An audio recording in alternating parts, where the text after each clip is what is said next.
Om Swastiastu. Terima kasih atas kesempatan yang telah diberikan kepada kami. Kami dari kelompok 3 akan mempresentasikan rangkuman materi yang telah kami buat dengan judul Identifikasi Resiko. Saya, Agus Juniarto, sebagai moderator sekaligus penyaji.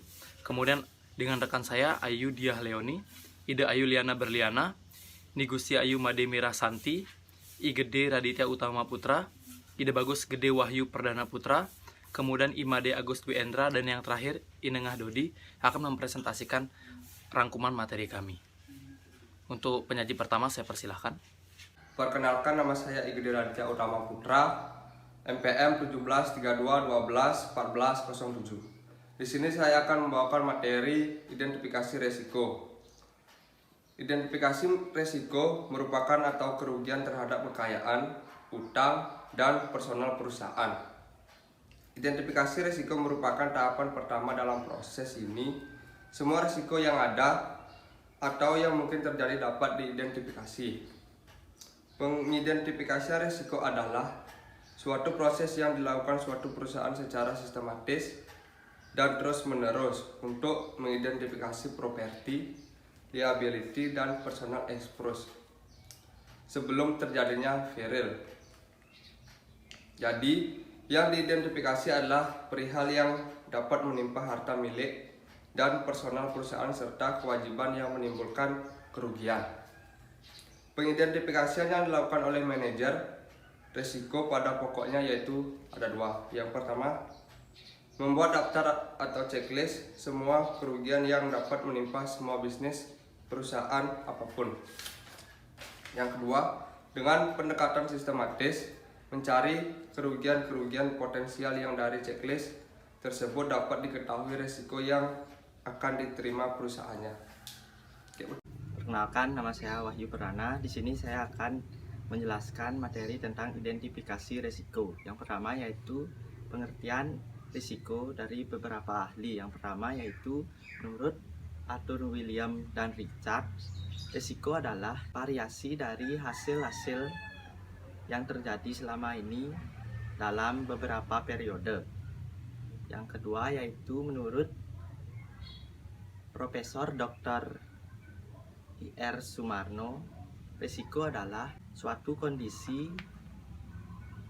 terjadi karena ketidakpastian dengan seluruh konsekuensi tidak menguntungkan yang dapat terjadi. Yang terakhir yaitu menurut Sri Rejeki Hartono, risiko adalah suatu ketidakpastian di masa yang akan datang tentang kerugian. Selanjutnya, risiko berhubungan dengan ketidakpastian. Ketidakpastian ini terjadi karena kurang atau tidak adanya informasi yang cukup tentang hal-hal yang akan terjadi di masa depan. Suatu ketidakpastian dapat berakibat menguntungkan maupun kerugian. Dari beberapa poin yang sudah saya sampaikan tadi, dapat diartikan bahwa risiko adalah suatu keadaan yang dihadapi oleh seseorang ataupun perusahaan yang terjadi kemungkinan yang merugikan. Jadi, identifikasi risiko dapat dijabarkan sebagai suatu proses perusahaan yang secara terus-menerus mengidentifikasi kerugian properti, liability, dan personal sebelum terjadinya suatu hal yang merugikan. Baik, selanjutnya di sini saya akan menjelaskan tentang metode mengidentifikasi risiko. Dalam mengidentifikasi risiko terdapat beberapa metode yang digunakan, antara lain yang pertama menggunakan daftar pertanyaan atau kuesioner, di mana daftar pertanyaan ini digunakan untuk menganalisa risiko dari jawaban-jawaban terhadap pertanyaan tersebut. Yang kedua menggunakan laporan keuangan, yaitu dengan menganalisa neraca, laporan pengoperasian, dan catatan pendukung lainnya. Yang ketiga, membuat flow chart, di mana aliran barang mulai dari bahan mentah sampai menjadi barang jadi akan dapat diketahui risiko-risiko yang dihadapi pada masing-masing aliran tersebut. Yang keempat, dengan infeksi, langsung di tempat, artinya dengan mengadakan pemeriksaan secara langsung di tempat di mana dilakukan operasi atau aktivitas perusahaan. Yang kelima, mengadakan interaksi dengan departemen atau bawah-bawahannya. Terima kasih atas kesempatannya. Jadi saya akan melanjutkan presentasi dari rekan saya, yaitu metode pengidentifikasian resiko. Di sini saya akan membahas beberapa hal. Yang pertama, mengadakan interaksi dengan departemen atau bagian-bagian dalam perusahaan. Jadi, dalam sebuah perusahaan itu pasti memiliki departemennya. Nah, di sini tugas kita untuk menanggulangi resiko, kita bekerja sama dengan departemen satu dan departemen yang lainnya. Sehingga akan muncul yang namanya evaluasi. Kita menerima evaluasi dan juga mampu memonitoring kinerja dari setiap departemen. Ini akan membantu yang namanya pencegahan dari resiko yang dapat diterima oleh perusahaan kita. Kemudian, kita juga mengadakan interaksi dengan pihak luar. Artinya, mengadakan sebuah hubungan dengan perseorangan ataupun perusahaan-perusahaan lain, terutama pihak-pihak yang mengetahui dan juga dapat membantu dalam penanggulangan resiko. Saya contohkan seperti kita bekerja sama dengan pihak yang mengetahui tentang hukum. Jadi kenapa demikian? Agar perusahaan kita tidak mendapatkan sebuah resiko menyalahgunakan sebuah aturan. Jadi kita mencegah yang namanya sebuah tindakan yang ilegal, yang dimana bertentangan terhadap hukum. Kemudian juga di sini dikatakan bahwa kita melakukan analisa terhadap kontrak-kontrak yang telah dibuat dengan pihak lain. Jadi kontrak-kontrak yang ada kita harus tetap analisa agar tidak memberikan sebuah dampak atau resiko terhadap perusahaan kita di masa depan. Kemudian selanjutnya ada yang namanya membuat analisa atau catatan statistik mengenai bermacam-macam kerugian yang telah atau pernah diderita oleh sebuah perusahaan atau perusahaan kita sendiri. Jadi ini dilakukan agar perusahaan tersebut tidak mendapatkan sebuah resiko atau kerugian yang sama yang telah didapatkan terdahulu. Jadi ini akan memberikan sebuah pembelajaran dan juga sebuah patokan untuk bertindak agar kita tidak mendapatkan sebuah resiko yang sama. Kemudian di sini juga mengadakan analisa lingkungan yang sangat diperlukan untuk mengetahui kondisi yang mempengaruhi timbulnya resiko potensial seperti konsumen, supplier, penyalur, kemudian pesaing dan penguasa. Jadi saya contohkan seperti kita harus mengetahui supplier kita bagaimana. Andaikan kita tidak mengetahui bagaimana supplier kita, jadi ketika kita ingin memproduksi sebuah barang, tetapi supplier tidak mampu memberikan seperti bahan bakunya. Nah, ini secara otomatis akan merugikan perusahaan kita. Kenapa demikian? Karena kita tidak mampu memberikan servis yang memuaskan atau memberikan pelayanan terhadap konsumen yang lebih memuaskan. Dan ini akan beresiko terhadap perusahaan kita. Demikianlah presentasi dari saya, kemudian akan dilanjutkan oleh rekan saya. Selanjutnya saya akan menjelaskan tentang strategi atau cara mengidentifikasi risiko. Mengidentifikasi risiko ada dua cara. Yang pertama, berdasarkan skenario dan juga berdasarkan dengan tujuan. Berdasarkan skenario berarti peristiwa-peristiwa di luar dari skenario perusahaan maka dapat diidentifikasikan sebagai risiko. Yang kedua, berdasarkan tujuan, yaitu peristiwa-peristiwa yang kemungkinan bisa menghambat seluruh atau sebagian dari tujuan perusahaan maka bisa diidentifikasikan sebagai risiko. Contohnya adalah kebijakan moratorium atau penghentian sementara alih fungsi lahan, hutan gambut atau hutan alam menjadi hutan tanaman industri atau HTI, di mana sektor atau perusahaan tidak bebas untuk mengekspansi bisnis mereka, maka dapat diidentifikasikan sebagai risiko. Baik, selanjutnya saya akan menjelaskan proses identifikasi risiko. Proses identifikasi tergantung dari jenis proyek yang sedang ditangani dan kemampuan atau keahlian pengalaman dari tim manajemen risiko. Yang pertama, proses identifikasi risiko dimulai dengan mengumpulkan peristiwa-peristiwa yang dapat ditimbulkan risiko bagi perusahaan atau suatu proyek baru yang akan dikembangkan atau dirintis oleh perusahaan itu. Yang kedua, pengelompokan risiko. Sesudah risiko-risiko diidentifikasi, maka risiko-risiko itu harus dikelompokkan dalam beberapa kelompok risiko. Yang sejenis pengelompokan risiko itu bertujuan untuk mencegah terjadinya pengulangan dan membantu manajemen. Yang ketiga, pembentukan tim.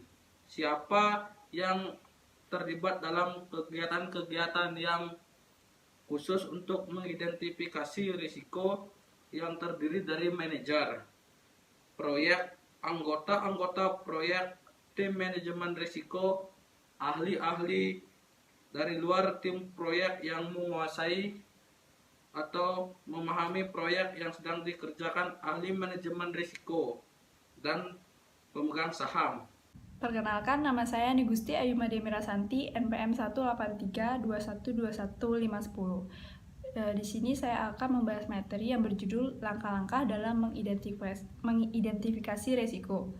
Adapun langkah-langkah dalam proses mengidentifikasi risiko ada dua, yaitu satu, membuat checklist, yang kedua, menggunakan checklist. Langsung saja. Yang pertama, membuat checklist. Dalam pembuatan suatu checklist, itu bisa saja terjadi suatu kerugian potensial pada setiap perusahaan. Maka dari itu, diperlukanlah pendekatan sistematis untuk menentukan risiko dan kerugian potensialnya. Dalam membuat checklist tersebut itu diterbitkan oleh satu, perusahaan asuransi, yang kedua, badan penerbit asuransi, yang ketiga, Asosiasi Manajemen Amerika atau AMA, dan yang keempat, Ikatan Manajemen Risiko dan Asuransi.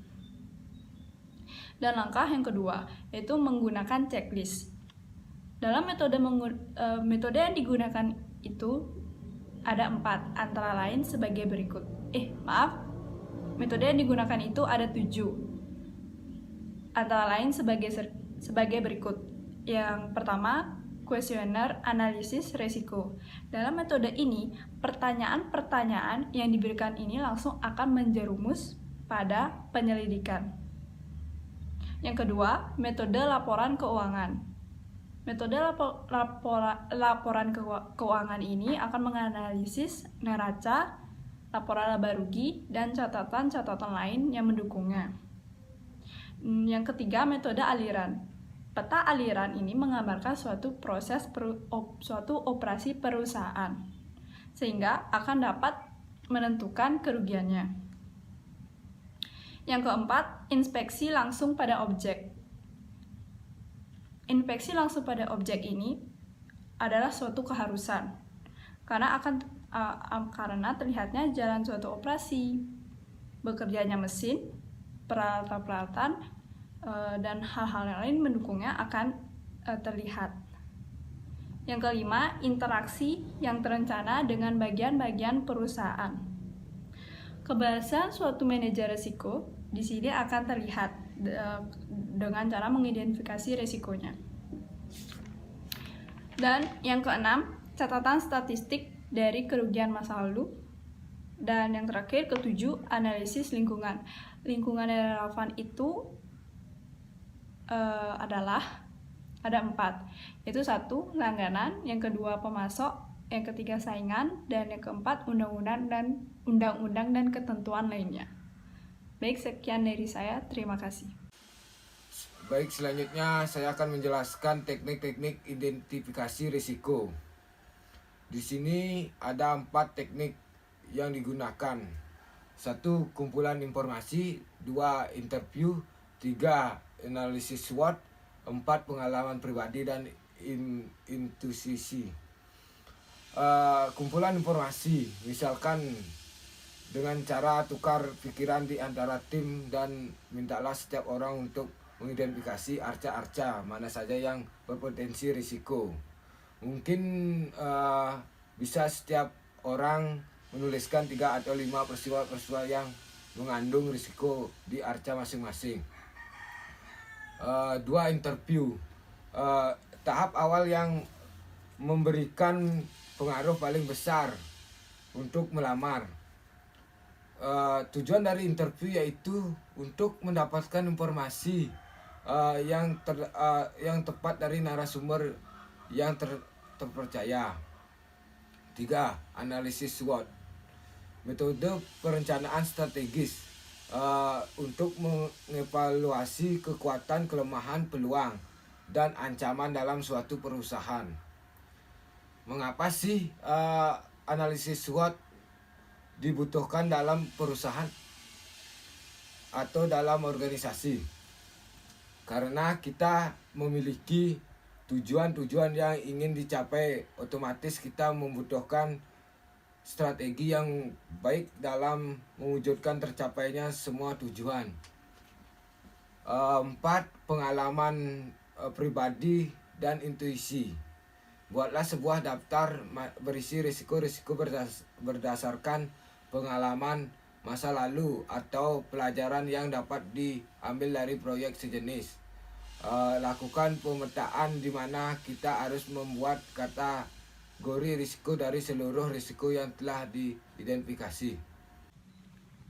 Demikianlah presentasi dari kelompok kami. Kami minta maaf apabila dalam penyajian video ini ada hal-hal yang kurang menyenangkan yang kami lakukan, baik sengaja maupun tidak sengaja. Jadi akhir kata kami tutup dengan para mesanti. Om Santi Santi Santi Om.